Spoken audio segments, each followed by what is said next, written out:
Hey, Bashar, how are you? Perfect, and you? Good. Happy Father's Day. Thank you. Um, And to you as well. Thank you. Although I'm not a physical father, but I might probably have ET kids that I don't know about.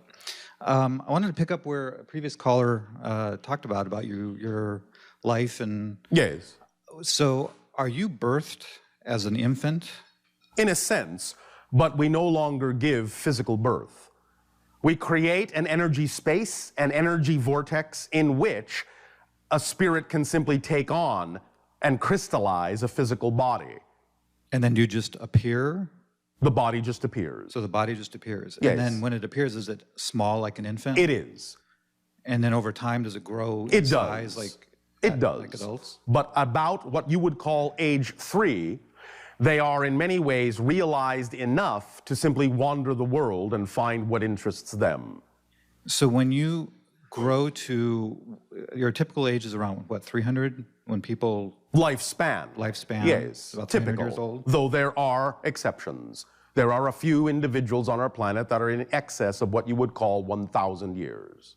So your typical lifespan is about 300 years. Yes. As you grow older, do you As we age? mature.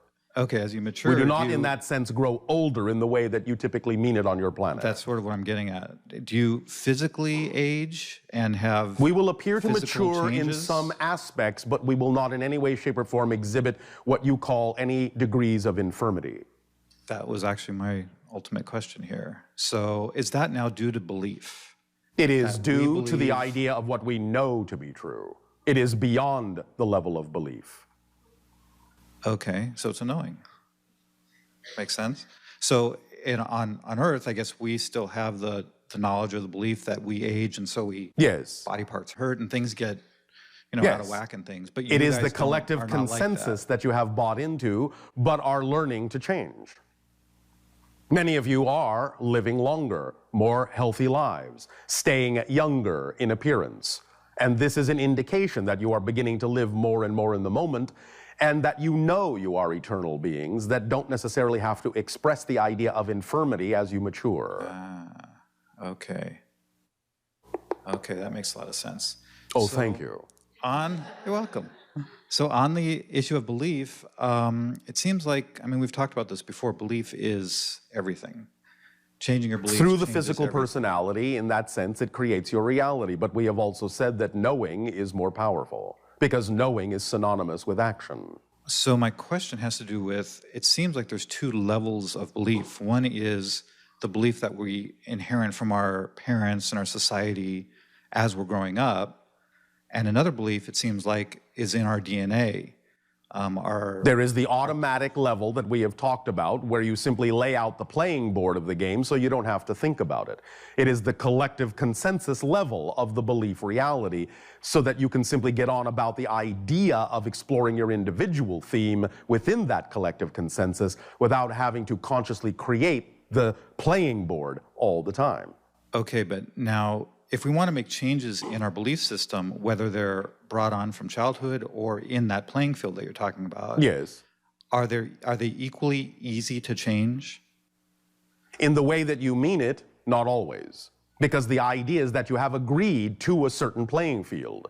If there is a reason in the theme of your individual exploration to change an aspect of the playing field itself, then yes, it will be the path of least resistance. Well, but if it isn't included in your individual theme of exploration, then it is unlikely and improbable that you will need to change the playing field of the consensus level reality itself. Like infirmity, for example. Yes. That's a belief that's in our DNA, I guess. Well, so in a would that be sense. harder to change than other beliefs that we learned in childhood or something like that? Well, look around. If you see that the majority are still aging and still experiencing the idea of infirmity, then that tells you that within your belief systems, within your collective consensus, you have agreed that certain kinds of maturation are still highly probable for you. But on an individual basis, many of you are beginning to realize that you have the ability in your individual theme of exploration of, in a sense, altering your relationship to that collective consensus agreement, and are not showing so much the same signs as the majority of individuals on your planet.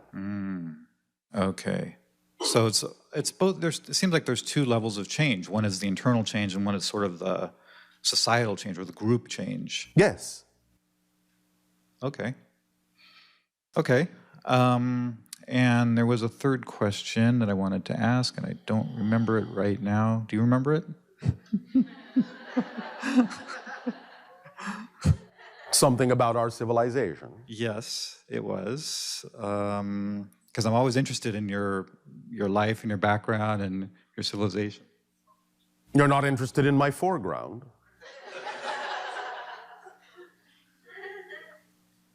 Are you getting some coaching? Yes, I am.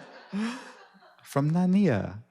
Yes. So, any comments about your sculptures, your most recent sculptures that you've been working on? My most recent sculpture is a spiral ribbon. A spiral ribbon, Yes. like from bottom to top? From the Describe a ground little bit more. up. 1 mile high, as you would count 1 distance. mile high. Yes. Wow. And what is that made of? It is made of a crystalline substance, the same nanotechnology that forms the suits that we talked about, and the same technology that forms our ships. Did you grow that? In a sense, yes. Did you have a hands-on technique to apply some pressure to form this? The idea is that it is an extension of our planet like an antenna. So by sitting on the ground, having the intention, creating the corridor of energy, rising into the sky, placing my hands just so above the ground, and allowing the crystalline form to extend from the ground up through my hands and spiral upward. Thus, then it was sculpted through my hands as it passed through them and extended upward in spiral fashion. Wow, that's cool. Yes, it was relatively cool. To the touch. Wow. And how about what's the diameter of this sculpture? Oh, a few feet, 2-3 feet across. Wow. And a mile high. Yes, Wow. approximately. So is there a purpose behind it besides the... It was fun. Okay. Hang on. It is also an extension, in a sense, of my connection to the consciousness of my planet. It was the co-creation between myself and my planet of an antenna to receive different kinds of energies and allow them to download into the planet and into my civilization. Wow. It has to do with the idea of the energy of contact, because my family comes from a lineage of contact specialists. Thus, then, it was the creation of an antenna that is sensitive to the specific vibration of contact itself in a very particular way that had to do with certain civilizations we have made contact with. So it's an art piece and a functional piece at the same time. Is there a difference? Yeah. Sometimes there's just art pieces just for the sake of art and looking Not at really. things. You may think so, but not really. Oh? Okay. Every piece of art is a mirror and serves the function of reflectivity. Okay. To expose to you and reveal to you more of who you are as you observe the art. Remember that when you look at art, it's looking back. That's scary. Exciting, mysterious, challenging. Like the two orbs right next to you, they're kind of glowing, and it's actually quite cool. They're looking back. Exactly. All right. Because there are two, they function like eyes and have parallax. Interesting. And thus then contain and observe a three-dimensional perspective of your planet through their crystalline eyes. There are many beings that can actually use these orbs as eyes to peer, to peek into your reality. Wow. That's very... And they are doing so right now. Hi, guys. Hey, how's it going? Everybody wave. Hi. Yes, it is a cosmic teleconference. All right, Bashar. As we synchronistically said when we were engaged in a conversation a few moments before, the eyes have it. All right, Bashar, thank you so much. Thank you. Love you. Our unconditional love to you as well.